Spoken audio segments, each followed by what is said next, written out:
ತಾಲೂಕು ಕಚೇರಿ ಆವರಣದಲ್ಲಿ ಅಸ್ವಚ್ಛತೆ ತಾಂಡವ.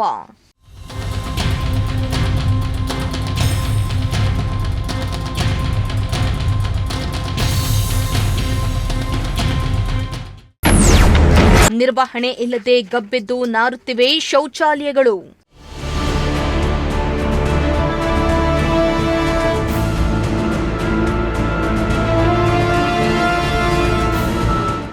ಸ್ವಚ್ಛತೆಯ ಬಗ್ಗೆ ಸಾರ್ವಜನಿಕರಿಗೆ ಪಾಠ ಹೇಳಬೇಕಾದ ತಾಲೂಕು ಆಡಳಿತವೇ ಇದೀಗ ಅನೈರ್ಮಲ್ಯದ ಗೂಡಾಗಿರುವ ಆರೋಪ ಕೇಳಿಬಂದಿದೆ.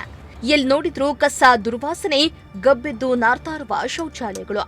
ಇದರಿಂದ ಕಚೇರಿಗೆ ಬರುವ ಸಾರ್ವಜನಿಕರು ಹಾಗೂ ಸಿಬ್ಬಂದಿ ಮೂಗು ಮುಚ್ಚಿಕೊಂಡೇ ಓಡಾಡುವ ಪರಿಸ್ಥಿತಿ ನಿರ್ಮಾಣ ಆಗಿದೆ.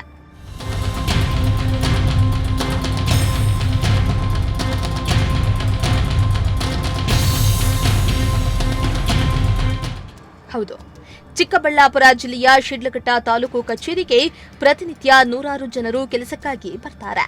ಆದರೆ ಶೌಚಾಲಯಗಳಲ್ಲಿ ನೀರಿನ ವ್ಯವಸ್ಥೆಯೇ ಇಲ್ಲದ ಪರಿಣಾಮ ಸಾರ್ವಜನಿಕರು ಪರದಾಡುವ ಪರಿಸ್ಥಿತಿ ನಿರ್ಮಾಣ ಆಗಿದೆ.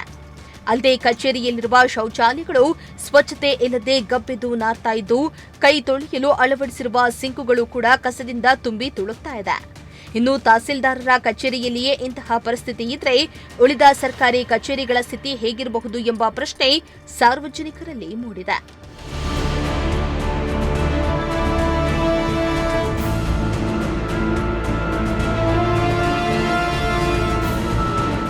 ಇನ್ನು ಸಾರ್ವಜನಿಕರು ಹಾಗೂ ಸಿಬ್ಬಂದಿ ಅನುಕೂಲಕ್ಕಾಗಿ ಕಳೆದ 2 ವರ್ಷಗಳ ಹಿಂದೆ ಸುಸರ್ಜಿತ ಶೌಚಾಲಯವನ್ನ ನಿರ್ಮಾಣ ಮಾಡಲಾಗಿತ್ತು. ಆದರೆ ನಿರ್ವಹಣೆಯ ಕೊರತೆಯಿಂದ ಇದೀಗ ಬಳಕೆಗೆ ಬಾರದ ಸ್ಥಿತಿಗೆ ತಲುಪಿದೆ. ಇನ್ನು ಶೌಚಾಲಯಗಳಲ್ಲಿ ನೀರಿನ ವ್ಯವಸ್ಥೆ ಇಲ್ಲದೆ ರಸ್ತೆಯವರೆಗೂ ದುರ್ವಾಸನೆ ಹರಡ್ತಾ ಇದೆ. ಅಲ್ಲದೆ ಗೋಡೆಗಳ ಮೇಲೆ ಕೆಲವರು ಗುಟ್ಕಾ ತಿಂದು ಉಗುಳಿದ್ದು ಇಲ್ಲಿನ ಸಿಬ್ಬಂದಿಗಳು ಸ್ವಚ್ಛತೆಗೂ ಮುಂದಾಗ್ತಾ ಇಲ್ಲ. ಇದರಿಂದ ಕಚೇರಿಗೆ ಬರುವ ಸಿಬ್ಬಂದಿ ಹಾಗೂ ಸಾರ್ವಜನಿಕರಲ್ಲಿ ಸಾಂಕ್ರಾಮಿಕ ರೋಗ ಹರಡುವ ಆತಂಕ ಶುರುವಾಗಿದೆ. ಈ ಶಿಡ್ಲಘಟ್ಟ ತಾಲೂಕು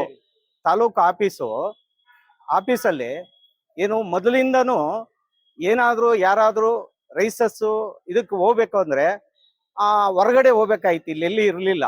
ಆದ್ರೆ ಈಗ ಸುಮಾರು 1-1.5 ವರ್ಷದಿಂದ ಈಗ ಇಲ್ಲೇ ಅನುಕೂಲ ಮಾಡಿಕೊಟ್ಟಿದ್ದಾರೆ. ಆದ್ರೆ ಈ ಯಾಕೋಸ್ಕರಾಗಿ ಅನುಕೂಲ ಮಾಡಿದಾರೋ ಅಂತ ಅಂದ್ಬಿಟ್ಟು ಬೇಜಾರಾಗ್ತೈತೆ. ಯಾಕಂದ್ರೆ ಮೇಲ್ಗಡೆ ಸರ್ವೆ ಸೆಕ್ಷನ್ ಆಗ್ಬೋದು, ಇಲ್ಲಿ ಫುಡ್ ಸೆಕ್ಷನ್ ಆಗ್ಬೋದು, ಆ ಭೂಮಿ ಸೆಕ್ಷನ್, ಜನನ ಮತ್ತು ಮರಣ ಪ್ರಮಾಣ ಪತ್ರ ಇದು ಆಫೀಸ್ ಆಗ್ಬೋದು. ಹಾಗೇನೆ ವಾರಕ್ಕೆ 2-3 ಸಾರಿ ತಾಲೂಕು ಇದು ನ್ಯಾಯಾಲಯ ನಡೀತೈತೆ, ತಹಸೀಲ್ದಾರ್ ಕೂತ್ಕೊಂಡು. ಆಮೇಲೆ ಮತ್ತೆ ಆ ನಾಡ ಹಬ್ಬಗಳು ಆಚರಣೆನು ಸಮಿತಿ ಇದು ಹಬ್ಬಗಳು ಆಚರಣೆ ಮಾಡ್ತಾರೆ. ಏನ್ ಇಲ್ಲಿಗೆ ಬಂದ್ರೆ ವಾಸನೆ, ಯಾಕಂದ್ರೆ ಅಷ್ಟು ವಾಸನೆ, ಎಲ್ಲಾನು ಮೂಗು ಮುಚ್ಚಿಕೊಂಡು ಓಡಾಡೋ ಒಂದು ಪರಿಸ್ಥಿತಿ ಈ ಒಂದು ನಮ್ಮ ತಾಲೂಕು ಕಚೇರಿಯಲ್ಲಿ ಆಗ್ಬಿಟ್ಟೈತೆ.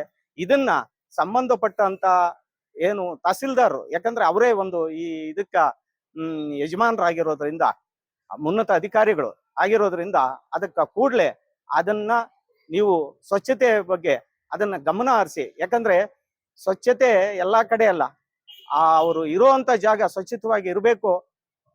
ಯಾಕಂದ್ರೆ ಅವರು ಓಡಾಡೋ ಜಾಗ ಮತ್ತೆ ಸಾರ್ವಜನಿಕರು ಓಡಾಡೋ ಜಾಗ ಸ್ವಚ್ಛತೆ ಇರಬೇಕು. ರೋಗಗಳು ಇಂದ ಈಗ ನಾವೇನೋ ಯಾವಾಗೋ ಬಂದು ಹೋಗ್ತೀವಿ, ಆದ್ರೆ ಇಲ್ಲಿರೋ ಅಧಿಕಾರಿಗಳು ಇವ್ರಿಗೆಲ್ಲ ಅದು ದಿನನಿತ್ಯ ಕಿರಿಕಿರಿ ಆಗ್ತಾ ಇದೆ. ಇದನ್ನ ತಪ್ಪಿಸ್ಬೇಕು ಅಂತ ನಿಮ್ ಮೂಲಕ ನಾವು ಅವ್ರಿಗೊಂದು ಮಾಹಿತಿ ಕೊಡ್ತಾ ಇದ್ದೀವಿ. ಇನ್ನಾದ್ರೂ ಸಂಬಂಧಪಟ್ಟ ಅಧಿಕಾರಿಗಳು ಎಚ್ಚೆತ್ತುಕೊಂಡು ಸ್ವಚ್ಛತೆಗೆ ಮುಂದಾಗಿ ಕಚೇರಿಗೆ ಬರುವ ಸಾರ್ವಜನಿಕರಿಗೆ ಅನುಕೂಲ ಮಾಡಿಕೊಡಬೇಕಾಗಿದೆ. ಮೋಹನ್ ಕುಮಾರ್, ಪ್ರಜಾಶಕ್ತಿ ಟಿವಿ, ಚಿಕ್ಕಬಳ್ಳಾಪುರ.